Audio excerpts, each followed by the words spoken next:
44 বিয়োগ করি। 200 থেকে 44 বিয়োগ করব। তাহলে প্রথমে আমরা কি করব? 1 বিয়োগ করব, তাই না? তাহলে 1 আছে কতগুলি 10 হবে? 9 হবে। 9। তাহলে হাতে কত? 1 আছে কতগুলি 10 হবে? 9 9 হলে হাতে কত? 1 আছে কতগুলি 2 হবে? 1 হলে এবার আমরা নিচেরটা থেকে 1 বিয়োগ করব, তাই না? নিচেরটা থেকে 1 বিয়োগ করব।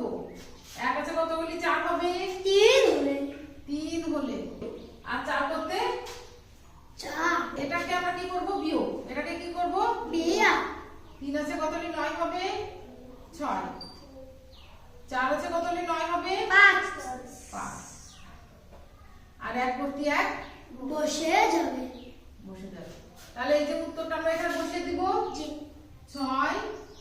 5 156 হাতে রেখে বিয়োগ।